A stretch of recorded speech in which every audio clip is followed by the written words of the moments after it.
So what's going on YouTube? I'm gonna make you another video from the RC dungeon here. On what's some stuff that I got, just a simple little accessory pack from Club 5 Racing. Wasn't really too much money. I think it was like $10 and something with shipping. It is a gas cap, front or the rear latch handle for like your hatch, and your door handles and fuel cap for the Gen8 Scout. I'll get a better picture of it up closer here for you. There it is, Club 5 Racing, scale design, and then you got to paint these up whatever color. I'm gonna go with silver, because that's what color was on my Scout. It had a silver chrome gas cap. And then, you know, I didn't have, mine was a half cab, but my tailgate latch was chrome. You know, I had a tailgate latch instead because I had a half cab. And then I'll paint these, you know, they won't be chrome, but they'll be silver.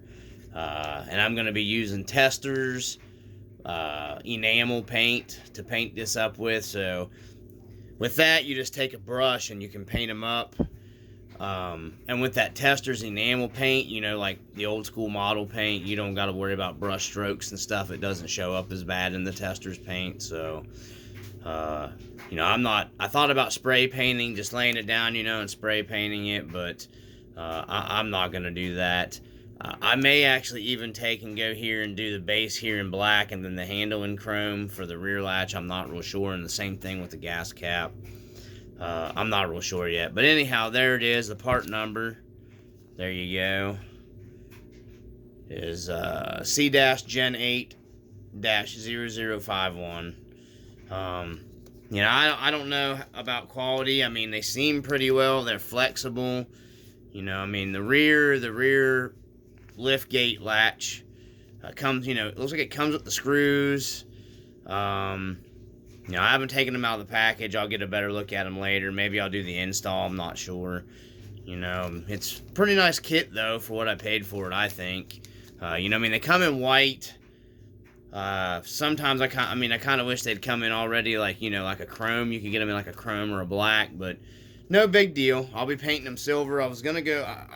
I'm debating still, honestly, between the silver and the black. A flat black if I do black, but...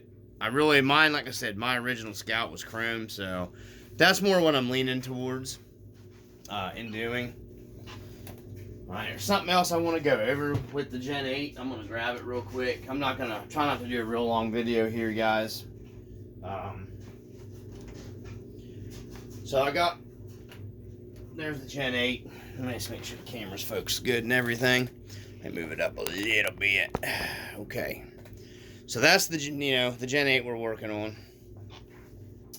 So I had some pretty serious, everybody that has the Gen8 knows the body roll, okay? It became a major problem, even lowering this down, which I've got the rear shocks in the lowest position and the front shocks not quite in the lowest position. They're, you know, I think they might be where they were at from the factory. That's where I have them on the front here to level. I don't know if what it looks like on camera here, but it does ride level. It's got a perfectly level ride height with all my weight that I have. Probably all the weight that I'm gonna have on it, truthfully. So with that being said, I don't want to change my ride height. There's not really, only thing I could do is drop the front end down. You know, one more shock tower, or I can put shorter shocks on it. I'm not doing that. Because I like the ground clearance that I have for my type of crawling, okay? So, let me change this this is how I have it set up for what works for me, you know, my type of crawling. I really, like I have my TRX4, I have it set up with lighter shock oil, and it works perfect because it has that real scale 1-to-1, you know, body articulation when you're off-roading. So it worked out really well. with my TRX4 running the lightweight shock oil. With the Gen8, these are the original shock springs. They're like a single rate spring that comes up. I mean, you know, they're not progressive springs or whatever. They're, my opinion, I mean, I think they're pretty good, you know, from out of the box. You know, I didn't really have a major issue with them. They were maybe a wee bit soft for my type of crawling, but, you know, a good way to control that body flop, body roll, you know, you can run a heavier weight shock oil. Of course, that slows the rate of your suspension travel, okay? That the way that your shocks react too. So, you know, when I'm in some real bad stuff, which I get into even with my scale stuff, trail trucks, I tend to go super slow anyways. So a heavier weight shock oil is not really going to bother me too bad, you know, in my trail trucks. So what I've done, I put the heavier weight shock oil. Believe it or not, I have freaking 50 weight in the back, and I still have the stock in the front because I was mainly with all this weight up top. When you get this on like a, you know, I like my stuff to at least go up a 50 something, 55. You know, my TRX4 has even managed a few like 58-degree hill climbs, and that's with all the scale items and the rear tire on the back. So, you know, I mean, it does real well. You know, I've been trying to just basically get this set up to do as good as, you know, to compete with my TRX4. I just have so much, this roof rack, guys, if you get one of these, they are very heavy. You know, and then of course you start adding your other accessories. I've got a metal lift jack up top. That's heavy. You know, if it wasn't for this, in my opinion, I think the stock setup's good. You know, if you're running like a lightweight, you know, plastic or 3D printed roof rack, you're probably going to be fine. You know, I like this because it was super scaled and it filled the roof up real nice, which is what, you know, an expedition rack's going to do on a real 1-to-1. So, but anyhow, what I ended up doing was, even with the 50 weight in the back, which helped tremendously. If you guys are, you know, wanting to tone down that body roll, I'm not going to tell you to go with the 50 weight because, you know, like I said, I got this extra weight flopping around here. And that's mainly side hilling problems. But I also had it, you know, you guys had the Gen8s.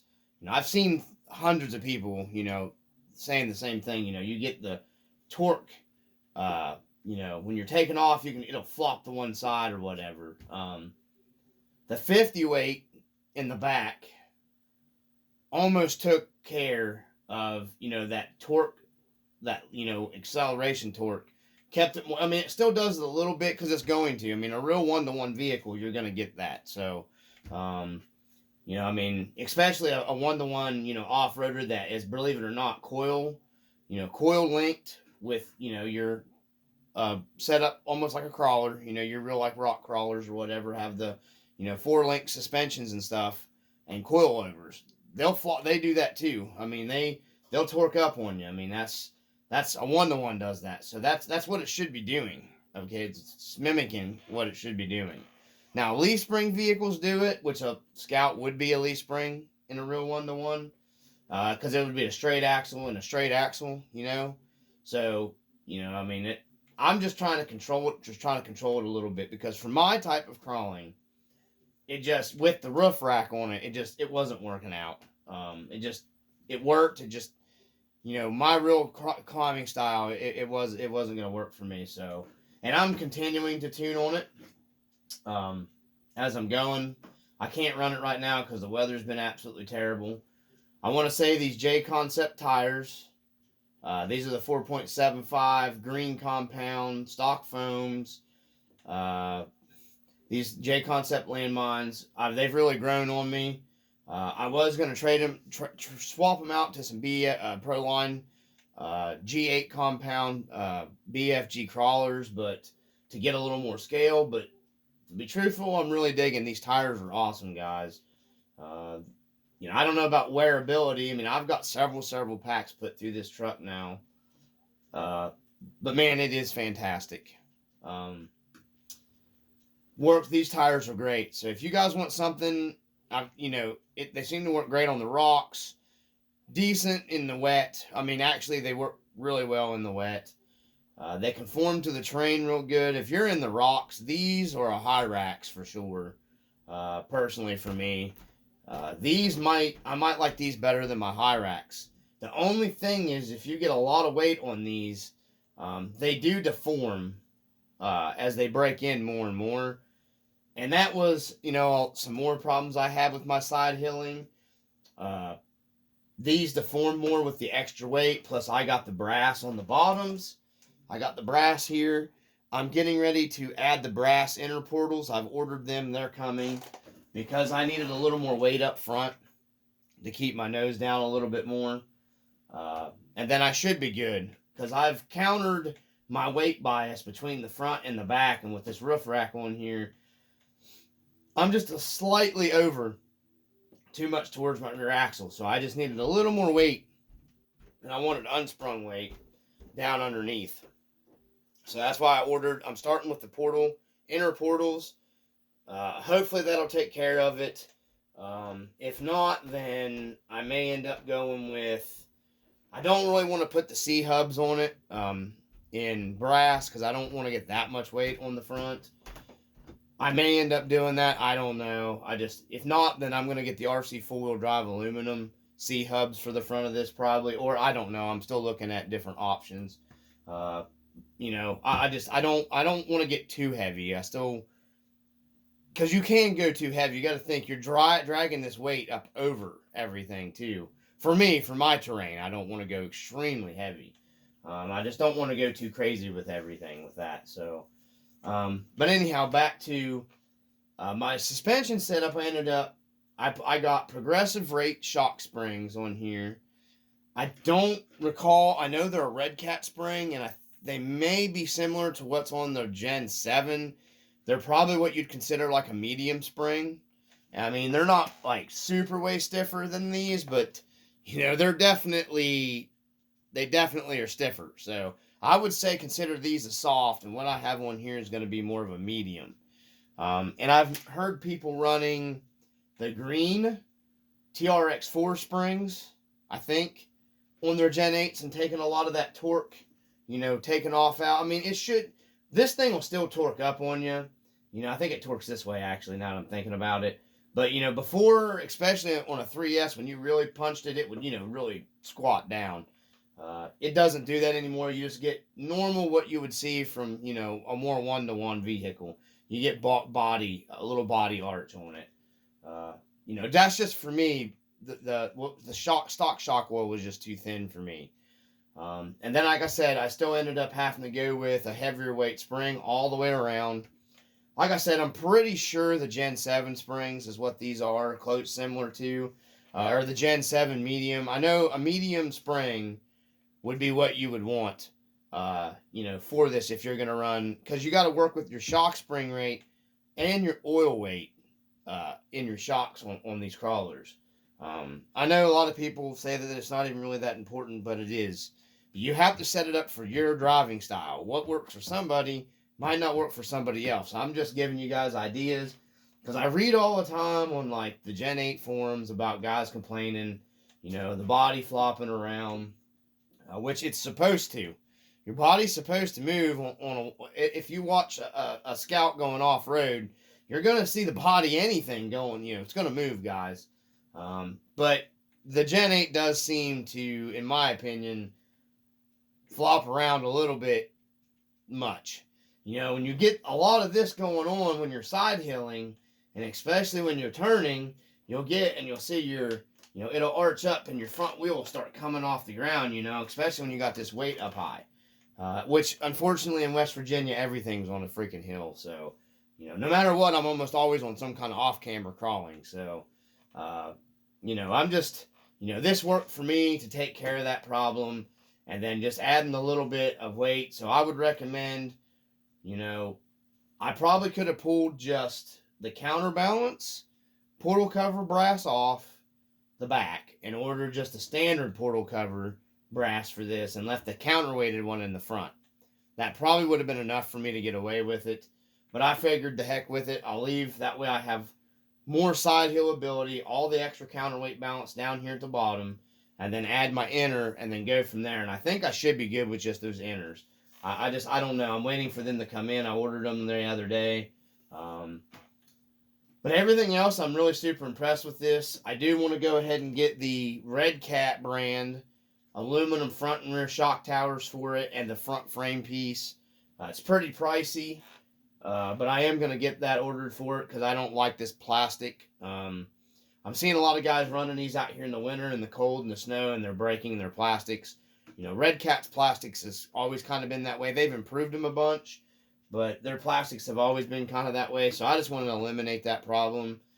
Plus, it'll give me a little more, you know, weight up here. I mean, it'll be a little higher, but it'll be fine.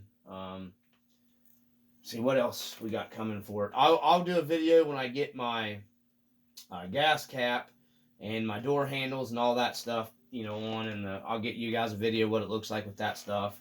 And you can see the stickers on it right now. You know, they're silver. You know, that's basically what I'm going with on the you know, the plastic stuff. Trying to think what else here, guys. Probably won't be adding any more accessories to it.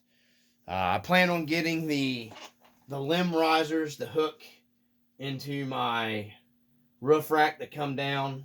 You know, when you're off-roading on a 1-to-1, you'll have this so like tree limbs don't smack your vehicle and stuff. You know, because it can break your windshield and damage your A-pillars and stuff like that. I mean, it's just something else to add some scale stuff. I'm still looking at front bumpers. I mean, I like the factory stock front bumpers. Don't get me wrong, but I was looking at the CC hand one that is on online. You know, I don't want to drop that kind of money for a bumper. I really like it, but I just don't want to drop that kind of money for a bumper. And to be honest with you, the stock bumpers really work, you know, super good. So, you know, I can't complain about that. You know, I mean, these are pretty nice bumpers. I've actually winched off this. Stay tuned, guys. I will be doing the winch test on this. I have used it in my yard and winched this thing up over a bad spot. I couldn't get over it. Worked really well.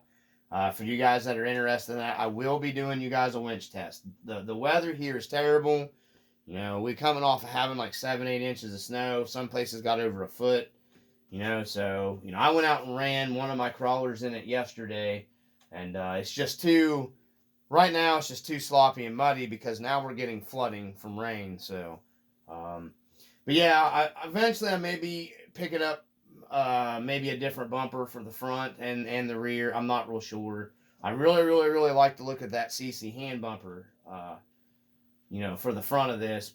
But I'm not real sure yet, guys. Like I said, I'm not displeased with, you know, and this thing held up, the plastic bumper held up fine winching this up a really bad spot. So, I'm going to be doing you guys, though, winch test video. Probably on the trail winch video, and then maybe another winch video of just, you know, show how, you know, how it winches just in general. Because I think this has so far worked pretty well. I've used it actually 3 times. You know, I've never had any problems, except for my batteries, and the winch controller went dead one time really fast, but I think it was the cheap crap batteries I ordered off of Amazon. I think they were half dead when I put them in it, so just that one time I had that issue. I've not had any binding problems after the first time binding, and it's worked every single time just fine, so it spools in pretty fast. The spot where I had this, it actually sucked the truck down like all the way fully. So, and I've got my, back to the suspension. You see when I lay this thing down, it'll kind of, you want it kind of sags under its own weight. That's what you want on a good suspension setup. You'll pick them up, see, and then you'll have that weight sag, you know, that way your piston's kind of just floating inside of your shock body, you know what I mean? It's like a mild droop setup is what I'm running on this right now. And I mean, it's improved it insanely better than what it was with the stock setup with the weight up here. That was my difference. So anyhow, I just thought I'd do a video for you guys. I'm going to have some more stuff coming for the TRX4. I'm going to have a video coming up pretty soon of my son's Vatera with the Mighty FC. I got some stuff that, coming for it. I got a light kit set up in it. I'm going to go over how I did that with doing it and everything. It's kind of a budget build, but it's going to be cool. I've just ordered some mirrors and stuff for it. Some 3D printed stuff. So, they were cheap. They were really cheap online. So, and they're true, correct Mighty FC mirrors, replicas of the real thing. And that's what I wanted for it. So I'm going to get them to see what they look like. Like I said, I didn't pay very much money for them. But anyways, I just thought I'd share with you guys my suspension setup. If you guys want to, somebody watches the channel, these are more of a progressive medium rate shock spring, 50 weight in the back and the stock in the front. I may eventually, when the weather warms, I got to wait till it warms up, because cold will screw you up when you have a suspension setup, because your shock oil gets stiffer, okay? So that's why I had to wait for a warm day to do the rear. So I'll probably wait for a warm day and I'll throw 40 in the front. And then if I don't like it, I'll just go back, because I think the stock is like 20 or 35. I can't remember. I think it's 20. So I could always just throw it right back to stock. It's no big deal. I have a bunch of tubes of shock oil here that I bought at a swap meet for practically nothing. So, playing around with this isn't costing me, an arm and a leg. I already had the shock springs here. They were laying around because I've had so much stuff tore apart here for other people that I work on the side, But anyways, this works out real well. It doesn't affect the, flexing at all of it. It's about right, or enough articulation. I didn't lose any articulation or anything like that. I got her sitting perfectly level. She's almost at the lowest it's going to go. It ain't going to go no lower. I got one more here on my front, but it sits perfectly level, right the way it is, and that's what I wanted. I didn't want it sitting like this. Coming out of the box, it kind of sit up higher in the rear. I don't like that. Scouts always sit level. So I wanted that. That was something I took right out of the box and was like, nah, I'm not doing that. So, but yeah, when I get the handles and stuff and all that on there, I'll do another video for you guys, and then. Next up, once this stuff's on, probably towards the end of the month, it's going to be interior time for the Scout. I found a couple different interiors. I was going to have my nephew try to print me an interior, but I actually found an interior online that I kind of like, and it's body mounted, not chassis mounted, and you can put a figure in it, and it has a front and a back seat. And then you just make your, floor or whatever you're making yourself, which is not going to be a major problem for me, which I'm not even really worried about that. But because it'll cover most of my wiring when you're looking in here anyways. So I'll be doing that interior in this thing. So the Scout's going to be the main focus, guys, for a little while. You're going to be seeing more videos coming for it. So anyhow, from the RC Dungeon, peace. Also, keep the brightness alive.